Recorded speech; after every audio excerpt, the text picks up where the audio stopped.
آئیے بڑھتے ہیں اگلی اور آخری آیت کی طرف. آیت نمبر 73 ہے، 73 نمبر ورس، اس کی ہم تلاوت کرتے ہیں.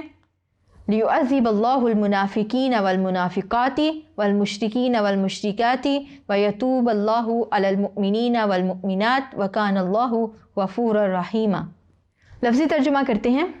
لِيُعَذِّبَ تاکہ عذاب کرے اللہ المنافقین منافق مردوں کو، والمنافقات اور منافق عورتوں کو، والمشرکین اور مشرک مردوں کو، والمشرکات اور مشرک عورتوں کو، اور یتوبہ پھر آئے اللہ علی اوپر المؤمنین مومن مردوں کے، اور المؤمنات مومن عورتوں کے، وکانا اور ہے اللہ غفوراً بخشنے والا، رحیماً مہربان.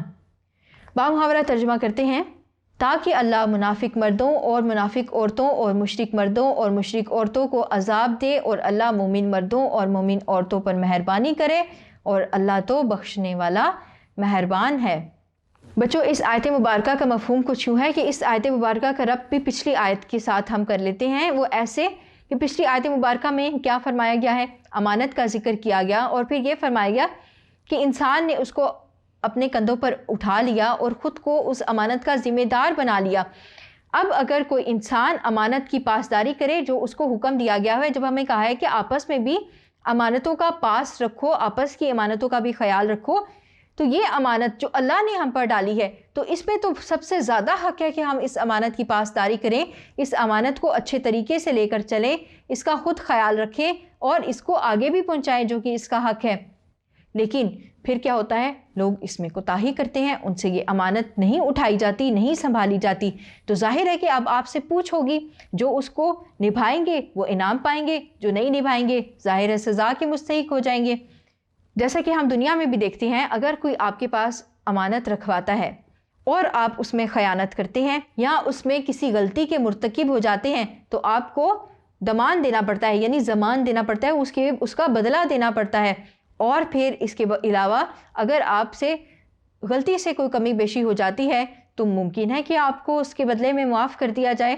تو یہی معاملہ اللہ کی امانت کے ساتھ ہے کہ اگر آپ اس کی پاسداری کریں گے، اس کو اچھے طریقے سے نبھائیں گے، تو اللہ آپ کو اس کے بدلے میں اجر و ثواب دے گا. اور اگر آپ اس کی امانت کی حفاظت نہیں کریں گے تو ظاہر ہے کہ آپ تو بہت بڑے گناہ کے مرتکب ٹھہرے، تو اب اللہ آپ کو سزا دے گا اس بات کی.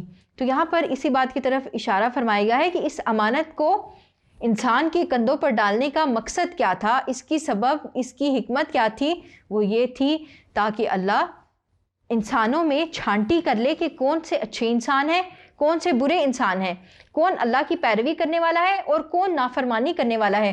پھر جو کوئی مشرک ٹھہرے، پھر جو کوئی منافق ٹھہرے، تو اللہ تعالیٰ ان کو عذاب دے دے. اور جو کوئی مومنوں میں سے اللہ تعالیٰ کی فرما برداری کرے، امانت کا بوجھ اٹھا کر اس کو اچھے طریقے سے نبھائے، تو اللہ تعالیٰ ان کی طرف اپنی رحمت کی نظر کرے، ان کی پچھلے گناہوں کو معاف بھی کر دے.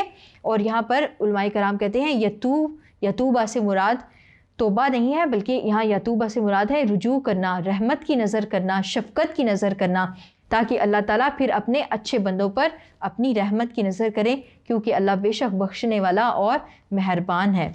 بچوں یہ تھا اس رکوع کا مفہوم، اس کی وضاحت اور تشریح ہم نے آپ کے سامنے بیان کی. رکوع نمبر 9 تھا. آج اللہ کی فضل و کرم سے ہم نے تمام رکوع مکمل کر لیے سورۃ الاحزاب کے.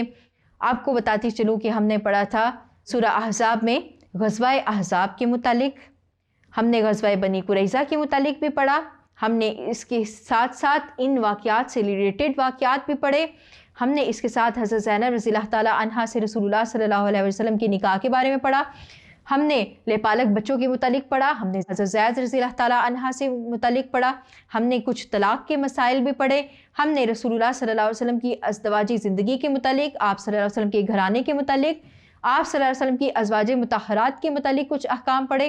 ہم نے اس سورہ مبارکہ میں پردے کے احکام کے متعلق، لباس کے احکام کے متعلق کچھ باتیں پڑھی. پھر ہم نے اس پوری سورہ مبارکہ سے یہ سیکھا کہ ہم نے اللہ اور اس کے رسول محمد مصطفیٰ صلی اللہ علیہ وسلم کی ہر امر میں اطاعت کرنی ہے. تو یہ تھا سورۃ الاحزاب کا مفہوم. اس کو آپ تک ڈیلیور کرنے میں جو غلطی کوتاہی ہوئی اس کی اللہ رب العزت کی بارگاہ میں شرمندگی کا اظہار کرتے ہوئے معافی چاہتے ہیں.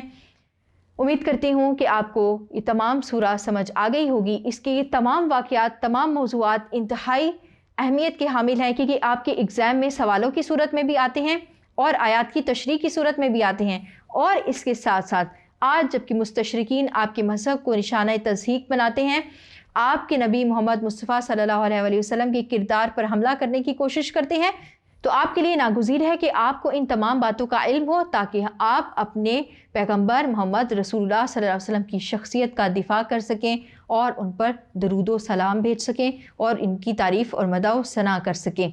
اس کے ساتھ ہی tutorial.pk سے اپنی اسلامیات انسٹرکٹر رضیہ نثار کو اجازت دیجیے۔ اگلے گریڈ کے چیپٹرز کے ساتھ آپ کے سامنے پھر حاضر ہوں گی، تب تک کے لیے اللہ نگہبان۔